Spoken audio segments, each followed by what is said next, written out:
అయోధ్యలో నరేంద్ర మోడీ గారు అయితే బాలరాముని విగ్రహ ప్రతిష్ఠ అయితే జరిగింది. మీకు ఎలా అనిపిస్తుంది? అద్భుతం, అనిర్వచనం, చెప్పలేము మాటలతో. చూసాము కనులారా, వీక్షించిన వాళ్ళ ప్రతి ఒక్కళ్ళకి జన్మ సుఖాంతం. మరో ఒక జన్మ ఉంటే నిజంగా మోడీ లాంటి వ్యక్తి మళ్ళీ ప్రధాని అయ్యి ఇప్పుడు అయోధ్యలో రాముడు, రేపు కృష్ణుడు, ఎల్లుండు మరొక దేవుడు వస్తారని కోరుకుంటున్నాను. ఎలా అంటే ఇప్పుడు దాదాపుగా 500 సంవత్సరాల తర్వాత అయోధ్యకి అయితే రాముడు అయితే రావడం, ఈ 500 సంవత్సరాల కాలం పట్టింది కదా, మీకు ఎలా అనిపిస్తుంది? చెప్పాను కదా, మాటల రోజు అది నేను పుట్టి పెరుగుతున్నప్పుడు ఈ అనుభూతి వచ్చింది చూడండి. నా తరతరాల పిల్లలు కూడా దీని గురించి చెప్పుకుంటారని ఆశిస్తున్నాను. అది జరుగుతుంది కూడా, జరిగింది కూడా. So very happy. ఇంతకన్నా ఆనందము ఇప్పుడు పుట్టిన వాళ్ళకి తప్పితే నెక్స్ట్ జనరేషన్కి వస్తారో తెలియదని అనిపిస్తుంది. రావాలని కోరుకుంటున్నాము. ఇలాగ ఉండాలని కూడా నేను మనసారా కోరుకుంటున్నాను కూడా.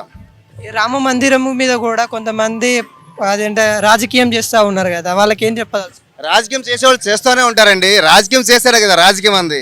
రాజకీయం చేయకపోతే రాజకీయం అనరు కదా. పక్షం ప్రతిపక్షం, పక్షం రెండు ప్రతిపక్షం ఉంటేనే కదా రాజకీయం, లేకపోతే ఏముండదు కదా. సో వాళ్ళ కర్మ వదిలేస్తాం అంతే. ఎలా అంటారు మరి? నరేంద్ర మోడీ గారు పార్లమెంట్ ఎన్నికల కోసమే చేశాడంటారా లేకుంటే దేనికోసం చేశారు? నరేంద్ర మోడీ గారు పార్లమెంట్ ఎలక్షన్ చేయాలి అంటే రామ మందిరమే కాదండి, 100 మందిరాలు కట్టిస్తారు. ఆయన రామ మందిరము పార్లమెంటు కోసం కట్టిలా. ఆయన ఒక తపస్వి. ఆయన తపస్వి కన్నా ఇంకా గొప్ప వ్యక్తి, ఋషి.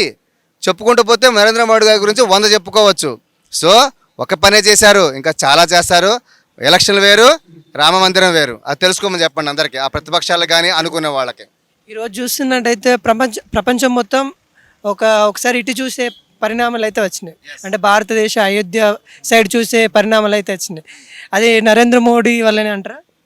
నరేంద్ర మోడీ వల్ల కాదండి, భారతదేశ ప్రజల యొక్క కృషి వల్ల, నరేంద్ర మోడీ గారి యొక్క తపస్సు. అంటే ఎస్, వీళ్ళందరూ నాకు సపోర్ట్ చేస్తున్నప్పుడు నేను ఎందుకు చేయకూడదు?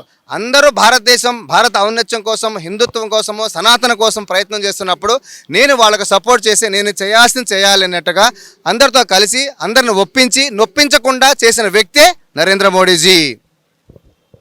ఇప్పుడు ఈ విధంగా అయితే చూస్తే కొన్ని అంటే యుఎస్ఏ కంట్రీ వల్ల అలా కూడా ఇక్కడ ఈ రోజు సెలబ్రేషన్ అయితే జరుగుతూ ఉంది. మీకు ఎలా కంట్రీ ఏంటి బ్రదర్?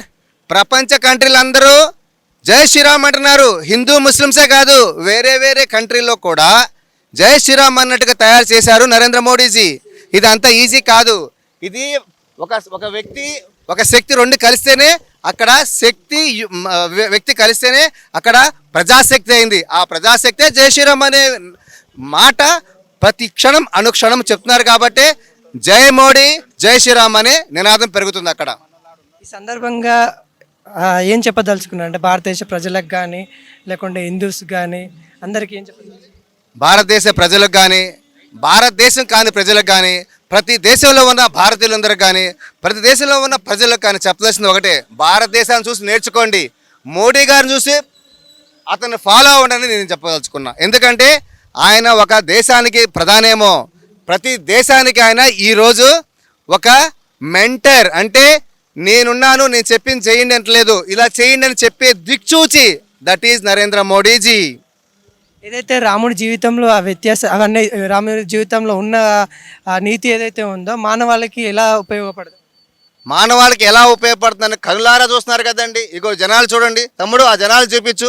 పిలవగానే వస్తున్నారు. మోడీ గారు ఎక్కడ ఉన్నారు? అయోధ్యలో ఉన్నారు. కానీ మోడీ గారు ఒక మాట చెప్పగానే అయోధ్యలో కాదు, మన హైదరాబాద్లో నక్లెస్ రోడ్లో ప్రసాద్ ఐమాక్స్ పక్కన పిలవగానే అలా వస్తున్నారంటే that is credit goes for Narendra Modiji, భారతీయ ప్రజలు. Thank you very much.